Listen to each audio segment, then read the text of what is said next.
وعليكم السلام دكتور. وعليكم السلام دكتور. So I hope you enjoyed your vacation. Inshallah. Today we'll start with the lectures. So in this urogenital system, the first anatomy lecture will be about the kidney and the ureters. So we'll study the anatomy of the kidneys and the ureters. So here are the objectives which we'll cover. One is describe the normal structure of the kidneys with respect to their side, shape, surfaces, and factors which are supporting them to fix. Then, then we'll talk about the some relations of the kidney, then the blood supply, lymphatic drainage, and innervation of the kidney, and then we'll talk about the ureter, the course of the ureter, and we'll see some important constrictions of the normal anatomical constrictions of the ureter. Okay, so we'll begin with the kidney. So kidney, as you know, is a very important excretory organ, which is reddish brown in color. If you see, this is the kidneys. This is seen from behind. This is a picture shown from behind. So because the kidneys can be easily seen as well as approached from behind and from the anterior. Okay, so these are the kidneys which are seen from behind, and they can be easily approached from behind. So always the surgeries of the kidneys will be from behind. Okay, so these are reddish brown in color, as you can see. Okay, these are the most important excretory organs in our body. If you want to see the site of this kidneys, it will lie behind the peritoneum. So whenever an organ is behind the peritoneum, we call it as retroperitoneal. Retroperitoneal. So the kidneys are retroperitoneal, behind the peritoneum. They are lying on the posterior abdominal wall on either side of the vertebral column. So that's why the picture is seen from behind, because they are uh, on the posterior abdominal wall. Okay, if you remove the posterior abdominal wall, then you can approach the kidneys, and they are present on either side. They are in pairs and beside the vertebral column. This is the vertebral column, and on either side we can trace the kidney, right and left kidney. If you see, the upper border of the right kidney is at the level of 11th intercostal space, but the left border of the left kidney is at the level of the 11th rib. So there is a difference between the right kidney and the left kidney. The right kidney is slightly lower, as you can see here. It is slightly lower. Why it is lower? Because on the right side, just below the diaphragm, we have the huge organ called as the liver. So the liver will be pushing the right kidney slightly lower down. Okay, so the right kidney is slightly lower. So it is present, the upper border of this right kidney will be in the 11th intercostal space. This is the 11th rib and this is the 12th rib. And in between is the intercostal space. So this is called as 11th intercostal space.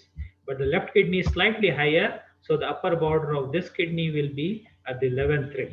So left kidney, the upper border will be at the 11th rib. The right kidney, the upper border will be in the 11th intercostal space. Okay, so this is the difference. As I said before, the right kidney will be slightly lower compared to the left kidney, and you should know the reason why it is. Okay, the upper border of the we have already said, as I said, the left kidney is at the 11th rib. Coming to the shape it is bean shape. Okay, and the bean is called as the kidney shape, so it is vice versa.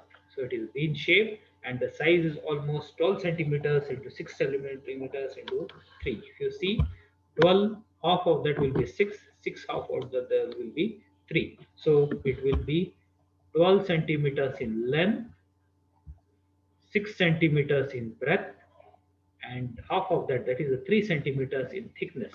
Okay, 12 centimeters in length, 6 centimeters in breadth, and 3 centimeters in thickness. Coming to the two borders of the kidney, so the lateral border is convex. So if you see here, this is the two borders. This is the lateral border and this is the medial border. We cannot call it as right and left border because there is reverse here, because the kidney on either side, So they are facing opposite. So this is the lateral border and this is the medial border. Medial, which is toward the center. So the lateral border is convex, as you can observe on either side it is convex, while the medial border is concave. So the medial border is concave, having hilum. Hilum, always I repeat that hilum is that part where the structures will either enter or come out of the kidney or any other organ. So hilum of the kidney is near the concave border or the medial border. Okay, here is a hilum where the structures are entering as well as coming out. Okay, so the hilum of the kidney that extends into the renal sinus. Okay, so the hilum will be here where there will be the renal sinus. We'll talk about the renal sinus later. Okay, the structures. Now we have to know what are the structures which are arranged in the kidney. At the hilum of the kidney, there are structures. Which are those structures and which is most anterior, which is most posterior? We should know. Okay, the relation. So to identify any kidney, if you get an independent kidney, should be able to identify the side of the kidney. So for that, we have to know which structure is in the front and which is behind. So the most anterior structure will be the renal vein. It is not shown here because we want to see the deeper structures. The renal vein has been removed here. Let me show you the structures here. Okay. Okay. Later we'll show you the. Okay. So here you can see this is the renal vein. The most anterior structure will be the renal vein, then the renal artery, and this is the renal pelvis. Okay. So the most anterior structure, as I said, will be the renal vein. Here it has been removed for simplification so that you can see the deeper structures. So the most anterior will be the renal vein. Then we have the renal artery. This is the renal artery here. And behind that will be the renal pelvis. This is the renal pelvis from where the ureter will begin. So this is called as the renal pelvis, where the urine is collected. Okay, so the most anterior will be a renal vein, then the renal artery and the renal vein. This is the arrangement of structures from anterior to posterior, from front to behind. Okay, that is the arrangement. This is very important to identify the side of the kidney. If you get an independent kidney without any attachment and not in the body, then you should be able to still identify the side of the kidney. Then these are the two borders. We have seen the convex border, which is the lateral border, and the medial border is concave. Then we have two surfaces. What you are seeing here, this is the anterior surface, and which is behind it will be called as the posterior surface. Two surfaces, anterior and posterior. Here what you are seeing is the posterior surface because this is a picture seen from behind. So this is the posterior surface here, and here this is the anterior surface. Then we have two poles, the upper pole and the lower pole, two poles.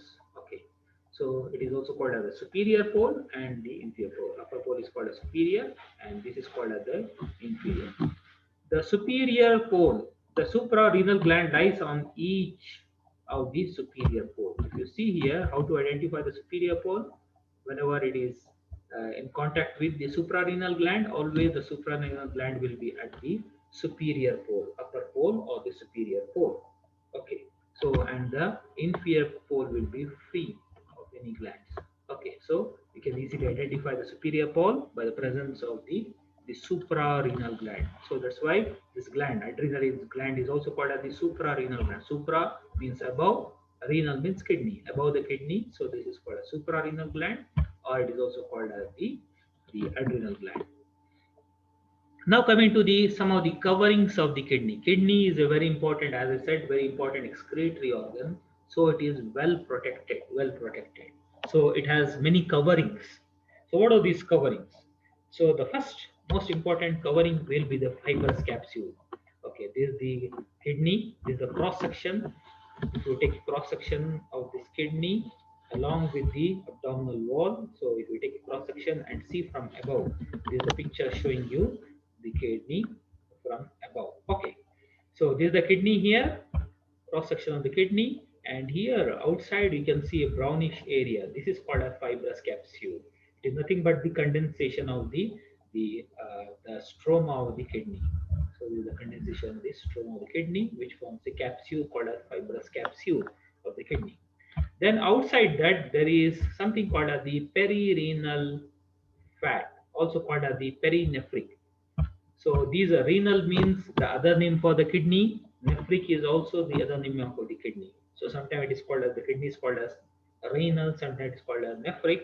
So depending on that, the fat is called as perirenal. Peri means just outside, perirenal or perinephric fat. So this is the fat around the kidney which is present. This is called as the perinephric fat. Then outside that, there is a very important fascia called as renal fascia. If you see here, so this is the renal fascia. Okay, it is the condensation of the extra peritoneal connective tissue around the kidney. It is nothing but the condensation of the extra peritoneal tissue around the kidney. It has two layers, as you can see here. So the anterior and posterior layer. This is the anterior layer. This is the posterior layer. Here is the vertebra. These are the anterolateral abdominal wall muscles, and here is the peritoneum. And inside this is the abdominal cavity filled with organs. Okay. So kidney is behind the peritoneum, retroperitoneum. Here is the peritoneum, and the kidney is behind. So the kidney is covered by, one is the fibrous capsule, the second is the perinephric fat. Outside that we have two layers of the renal fascia, anterior and posterior. Both the layers fuse together at the lateral border. If you see here, the anterior layer is covering the anterior surface of the kidney, posterior layer is covering the posterior surface of the kidney. Both will come laterally and they get fused. Okay, both will fuse together at the lateral border of the kidney and become continuous with the fascia transversalis, and it continues as the fascia transversalis, or it is also called as the transversalis fascia. This fascia also encloses the suprarenal gland. So this fascia, renal fascia, is not only covering the kidney, but also the organ which is sitting above. That is the suprarenal gland. Then outside that there is one more layer of fat. This is called, now it is called as paranephric fat. Yes. Okay. So outside this there is one more layer of fat. This is called as the paranephric fat or perinephric fat. Okay. Okay. So this is the paranephric or the pararenal fat. So this is the paranephric fat outside, or the pararenal or paranephric fat. Okay, so this is the perinephric or perirenal, and this is the paranephric or the pararenal fat.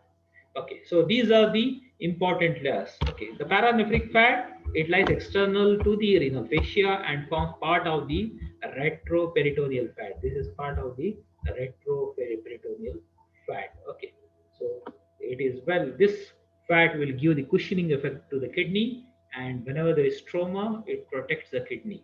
Okay, so these are the four important coverings. Once again I will repeat.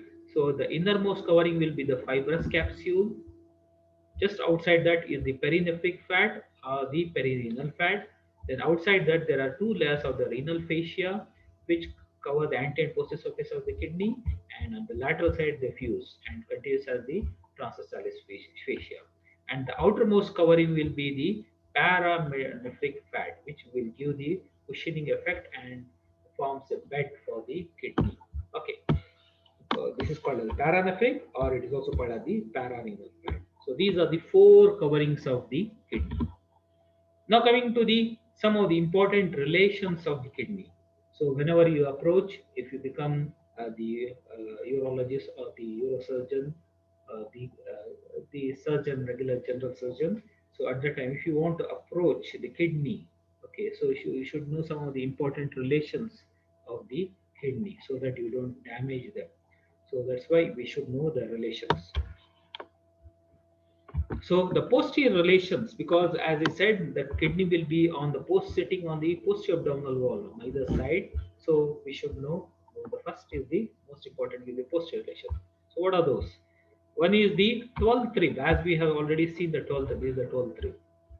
On either side, 12th rib. Then we have the postodiaphragmatic pleural recess, a part of the pleura which is covering the lungs, and it will invaginate into recesses. There are spaces called as recesses.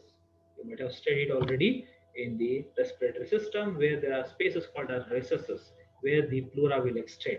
So behind also the recess will extend and it covers a part of the kidney. Then there are four important muscles which form the posterior wall for these kidneys. Okay, one is the diaphragm on the top. We can see this is the diaphragm here. So kidneys will be here on either side, both the sides. So the kidneys have been removed so that you can see all the structures.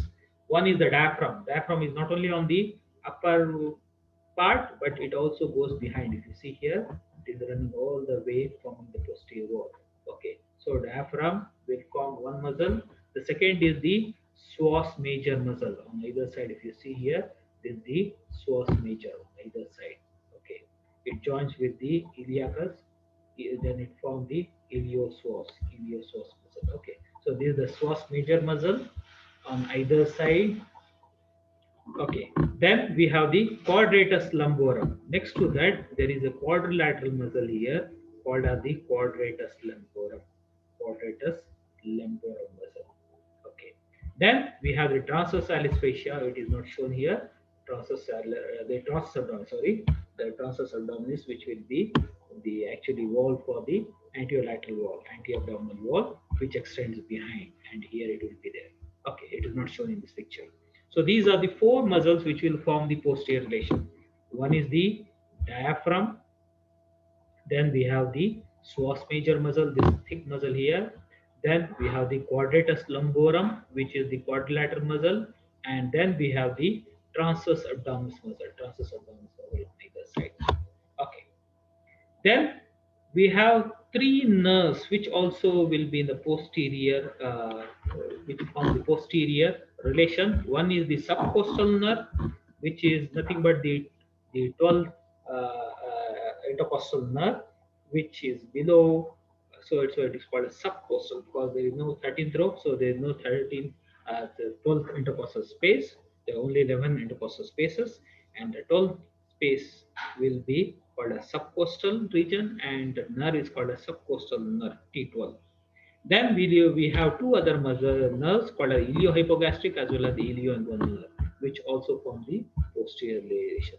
So these are the four muscles, three nerves, and this is the recess and the rib. These are the posterior relations of the kidney.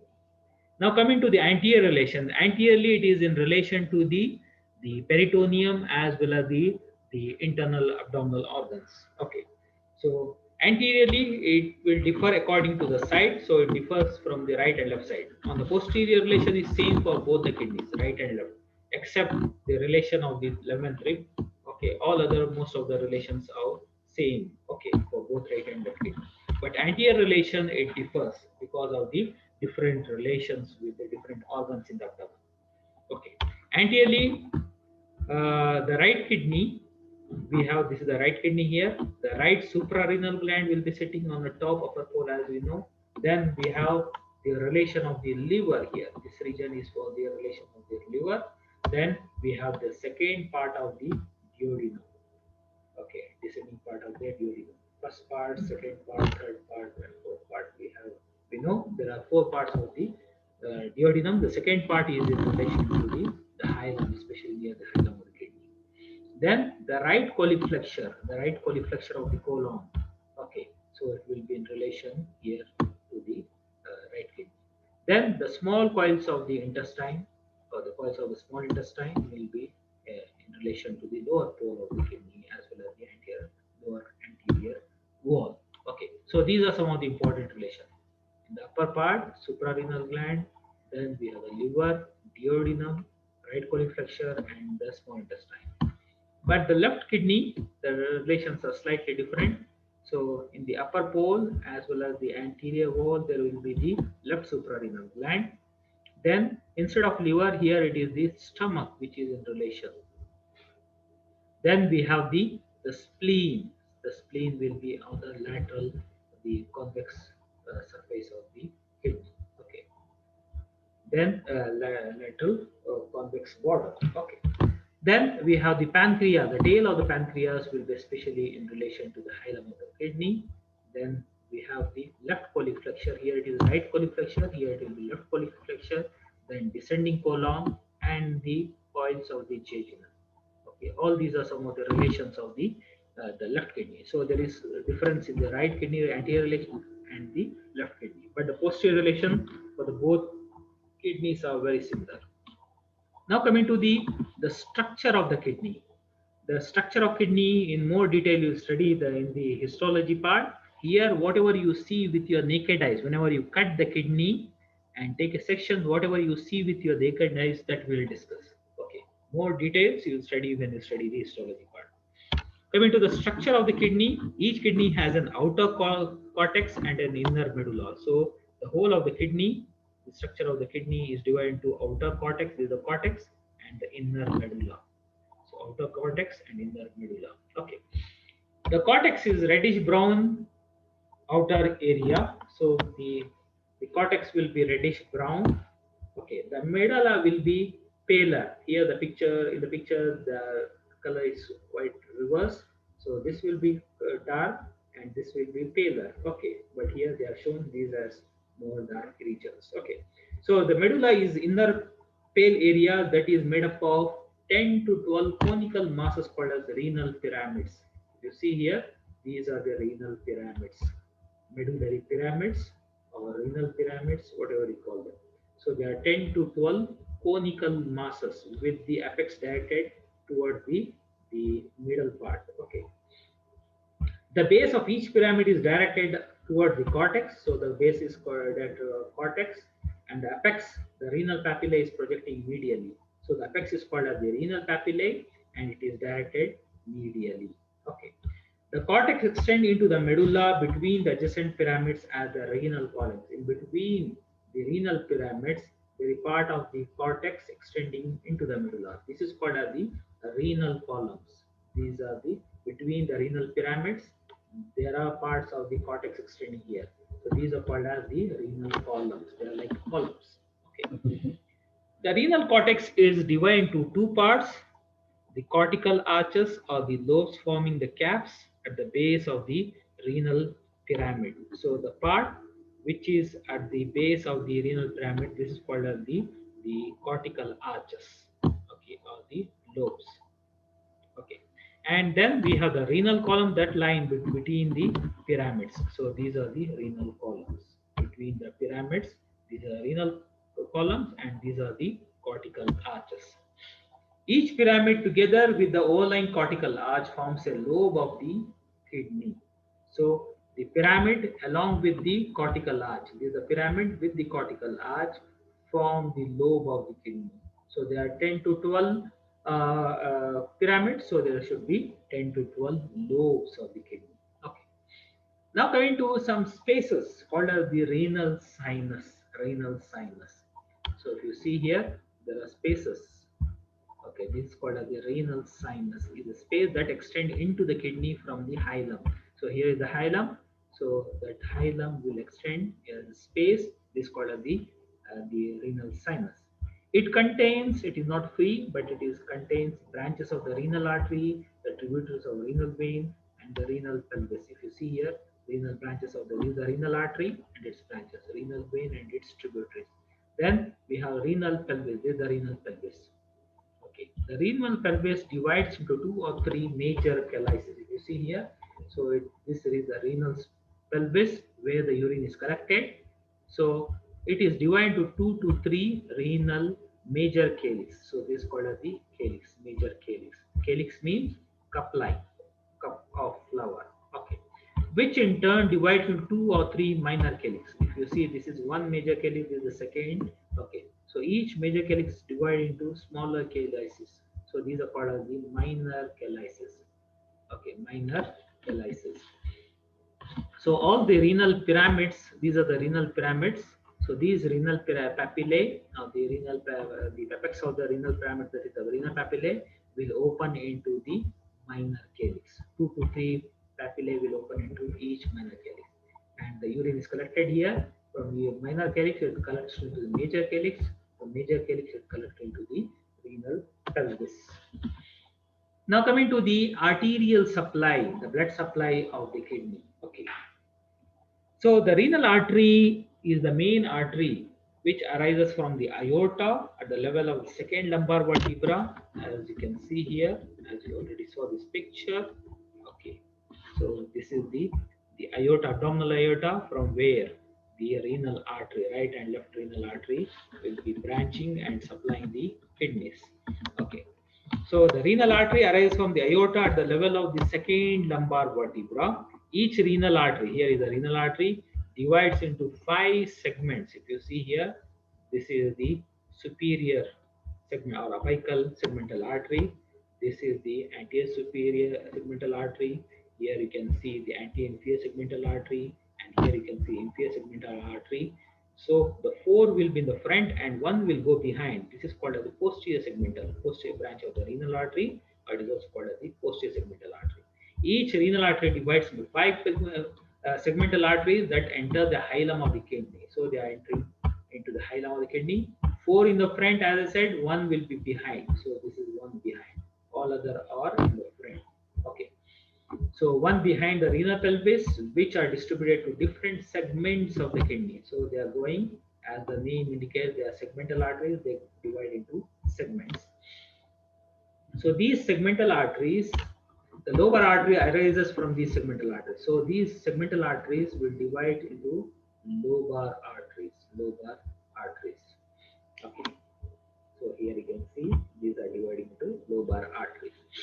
Okay, lobar arteries from each segmental artery, one for each renal pyramid. For each renal pyramid, one lobar artery will go.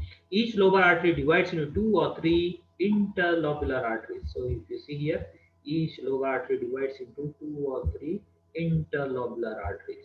So they are divided into two or three interlobular arteries.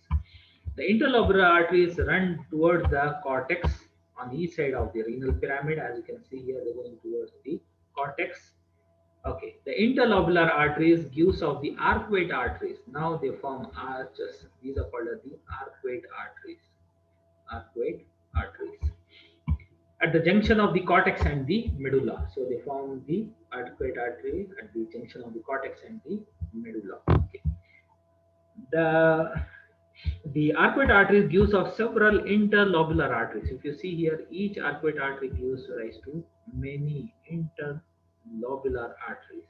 The interlobular artery gives of the afferent glomerular arteries. So now they will go and they form the afferent glomerular arterioles. Let me show you the next pictures. Will be coming across those afferent glomerular arteries. Okay. Now coming to the venous drainage, so here is the abdominal aorta, as you can see here, and the renal artery is behind.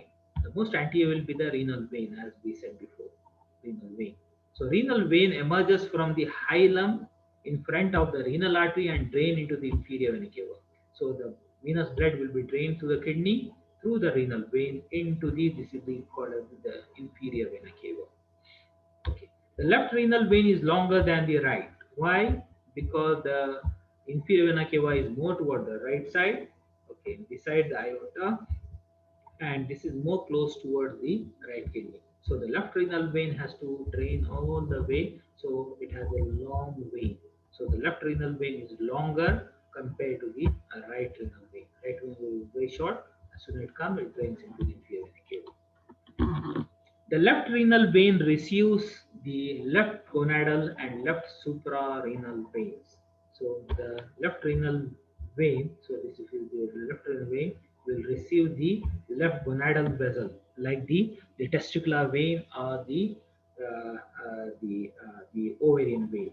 Okay, so the right will drain directly into the inferior vena cava, but the left gonadal vein, testicular vein, or the ovarian vein will drain into the inferior vena cava, into the left renal vein, and from there into the inferior vena cava. So the left renal vein receives the left gonadal as well as the left suprarenal vein, left suprarenal as well as the left testicular or the ovarian vein. Okay. So this is about the venous drainage of the kidney. Okay.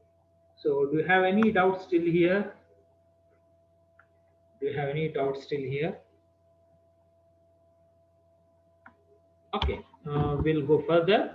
So coming to the arterial branches and the venous supply of the kidney. So as we said, each kidney is supplied by renal artery. It divides into segmental arteries. Now here you can see the whole process, how it goes up to and drains into from the venous drainage. Okay, so this is the renal artery dividing into segmental arteries, five segmental arteries as we saw. Then segmental artery divides into the interlobular arteries. These are the interlobular arteries here. Okay, so these interlobular arteries form the arcuate arteries. Here you can see these are the arcuate arteries, and from the arcuate arteries it will further divide into interlobular arteries. Then they divide the interlobular arteries. If you see here, there is a closer look of the same. A small part of the this part has been shown here. So the interlobular arteries are here. Then they divide into smaller branches. These are called as efferent arterioles. Very important part which form the glomerulus, which supply the glomerulus. These are the efferent arterioles. Then there will be efferent arterioles. Okay, from the glomerulus they go drain, they supply into the glomerulus, and the glomerulus again they will be, then they are different drained, or they are actually they are also arteries. These are called as efferent arterioles. So the glomerulus is supplied by the efferent arterioles. Blood will circulate here. Then again it will pass through the efferent arterioles. Now it becomes the venous drainage, where they will be drain into the peritubular veins, very small veins here, very minute veins. These are called as peritubular capillaries, and from there they drain into the vasa recta. Vasa recta, small veins here. If you see here, these are all the vasa recta. Okay, from there they will drain into the interlobular veins. Okay, then they drain into the arcuate veins, and from there into the interlobular veins, and from there into the segmental vein, and from there into the renal vein. So this is the whole process of blood supply, from starting from the renal artery, passing through different branches, then it becomes venous way blood, then it drains back into the renal vein. So this is the whole process which is taking place in the supply of and the venous drainage of the kidney. Now coming to the lymphatic drainage of the kidney, it is drained through the lateral aortic group of lymph nodes. Just beside the aorta, here is the aorta, here is the renal artery, this is the renal vein. So this is the left renal artery and the vein. Here is the left kidney, here is the right kidney, and here you can see the renal artery and the renal vein. Most anterior will be the renal vein, then the renal artery, and here is the inferior vena cava, this is the aorta. Just beside the aorta, at the level of the kidneys, you can see different group of lymph nodes. These are called as the lateral aortic lymph nodes around the origin of the renal artery. So there, the kidneys, both the right and the left kidney, will drain into this lateral aortic group of lymph nodes. This is the lymphatic drainage of the kidneys. Now coming to the nerve supply. Nerve supply of the kidney, it is supplied by the renal sympathetic plexus. Renal sympathetic plexus. Okay, here is the plexus and this is the formation. Okay. The afferent fibers that travel through the renal plexus enter the spinal cord in the level of the 10th, 11th, and the 12th thoracic nerves. So they will be entering through the 10th, 11th, and 12th thoracic nerves. Okay, which are nothing but the afferent fibers. Okay, coming from the renal plexus. Here is the renal plexus, and they will be passing, entering the spinal cord through the 10th, 11th, and 12th thoracic nerves. Now coming to the renal glomerulus. So this again, this is the renal glomerulus here.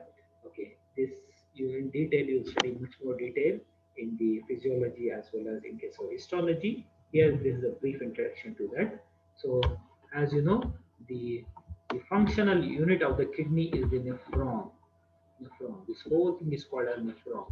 So this is the nephron is the functional and structural unit of the kidney. Okay.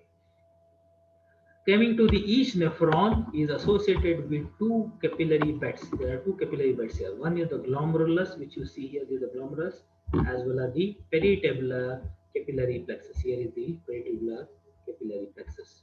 So one is the glomerulus and the peritubular capillary plexus. These are the two sides where the capillary beds are formed and where there is exchange of material taking place.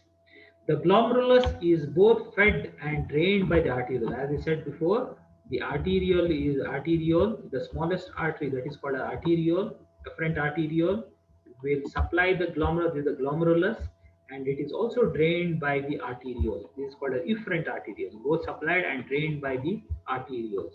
Usually, the venules will be draining, but here both the supply as well as the drainage is by the arteriole efferent. So it is called efferent, which is supplying, efferent, that is draining. So the glomerulus is both fed and drained by the arterioles. The efferent arterioles, which arises from the interlobular arteries. Here are the interlobular arteries. These are the arcuate arteries. These are the interlobular arteries. So these efferent arterioles are coming from the interlobular arteries is the feeder vessel. So it is a feeder vessel which will be supplying the glomerulus. The efferent arteriole, here is efferent arteriole which is draining the blood, receives blood that has passed through the glomerulus. Here, once the filtration is taking place in the glomerulus, then the drained blood will be through the efferent arterioles. So the pericapillary beds and other things you'll study more in detail in physiology and histology. Now coming to the ureters, the second part. Now we have studied the kidney, we have studied the anatomy, the poles, the surfaces, the borders, the relations, anterior and posterior relations, then the blood supply, venous drainage, and the division, how we can see with the naked eyes, with the cut section. Now we are going to the ureters. Ureters, what are ureters? These are nothing but the muscular tubes transporting urine from the kidney to the bladder. So here is the kidney. We already studied the kidney. Now the urine which is formed here will be drained through long muscular tubes into the bladder. These are called as the ureters on either side. It is a muscular tube transporting urine from the kidney, to the urinary bladder. Here is the urinary bladder. This is the bladder. Okay. The length of this kidney is almost, the length of these ureters is almost 25 to 30 centimeters. They are very long tubes beginning from the hilum of the kidney going all the way to drain into the bladder. So long tubes of almost 25 to 30 centimeters. It begins as a continuation of the renal pelvis. We have already seen the renal pelvis where the urine is stored, and from there is the beginning of the ureter. Course of this ureter, it descends downward, descends anterior to the psoas major muscle. If you can see here now, again you are seeing the psoas major muscle. So psoas major muscle will form the posterior boundary for the kidney. Now it is also forming the posterior boundary for the ureter. So this ureter lies over the psoas major. This is the psoas major muscle. So it lies anterior to the psoas major muscle, opposite the tips of the lumbar transverse process, just beside the lumbar transverse processes. This is how you can trace the ureters. It crosses anterior to the bifurcation of the common iliac artery to enter the pelvis. So it passes through the bifurcation of this is the common iliac artery. This is the abdominal aorta dividing into common iliac. These are the two common iliac divides into external and internal iliac. External iliac will be supplying the lower limb. Internal iliac will be supplying all the pelvic organs. So this at the bifurcation of the common iliac into the external iliac, internal iliac, this ureter will pass at the same level. If you see here on the other side, where it is dividing into external and internal iliac, it is passing. Okay. So it crosses anterior to the bifurcation of the common iliac artery to enter the pelvis. Now it is entering the pelvis here. Now, how it ends? It runs downwards and backwards to the level of ischial spines. Here are the ischial spines. It runs downwards and backward to the ischial spine. It curves forwards to open into the upper lateral angle of the base of the bladder. Base of the bladder is behind. Okay, so these ureters are opening downward in the direction of downwards and backwards, and they open into the urine bladder and the base of the bladder, the two ends of the base of the bladder. This is the base of the bladder, so it will curve forwards to open into the upper lateral angle of the base of the bladder. They are now, observe that they are not draining directly here, but they make an angle. This angulation is very, very important, which prevents the reflex of the urine back into the ureters. It runs obliquely, as I said, for almost 3/4 inch in the wall of the bladder before it moves. So it runs obliquely in the wall of the bladder.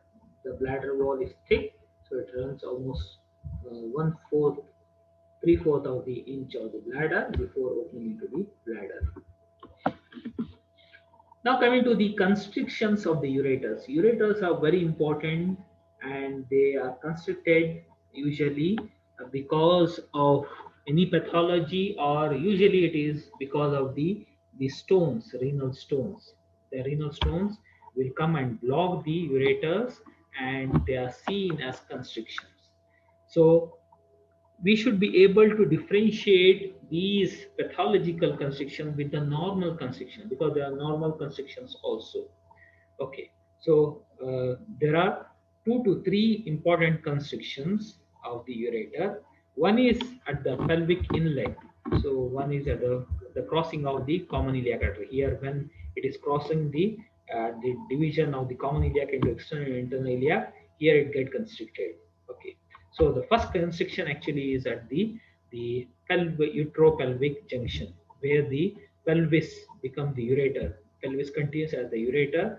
This is called as the first pelvic constriction, and this is called as the second pelvic constriction, where it crosses the common iliac at the junction of the external and internal iliac here. And the third constriction will when it opens into the bladder. So these are the 3 normal constrictions. These constrictions, whenever you pass a dye into this ureter to see the constriction, these constrictions are considered normal. If you see any other constriction apart from that, then it is pathological, either because of a stone, renal stones, or because of some carcinoma or some adjacent organ pressing over the ureters. Okay, so you should be able to differentiate these constriction from the pathological constriction. These are the normal anatomical constriction. First constriction at the utero-pelvic junction, second at the division of the common iliac into external and internal iliac. The third is opening into the bladder. Okay, entrance into the bladder. Okay, so these are the 3 normal constrictions of the kidney. Then coming to the arterial supply of the kidney. As I said, the kidney is a long tube. Okay, so it is supplied by multiple arteries. In the upper part, because it is very close to the renal artery, so renal artery will supply the upper part of the ureter. In the middle part, it is supplied by the gonadal arteries. These are the testicular arteries in male and ovarian arteries in female. They will be supplying the middle part, in the middle upper part, and in the middle lower part, it is supplied by the common iliac. This is the common iliac artery. It is supplying the bladder. In the lower part, it is supplied by the internal iliac, but it is much more close to this is the external iliac, this is the internal iliac. As I said, internal iliac will be supplying all the pelvic organ, so it will also supply the pelvic part of the ureter. So these are the 4 important arteries supplying the kidney. Once again, I repeat, the upper part is supplied by the renal artery, middle part is supplied by the gonadal artery as well as the common iliac, and the lower part is supplied by the internal iliac artery. So this is all about the kidney as well as ureters. So if you have any doubts, questions regarding any part of this lecture, you can ask me. Thank you, doctor. It was clear. Thank you, doctor. Welcome, welcome. Okay. Let me take your attendance. Just wait. Let me take your attendance.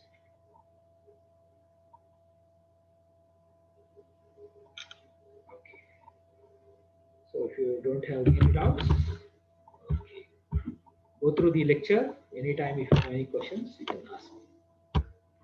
Okay. Thank you very much. Thank you.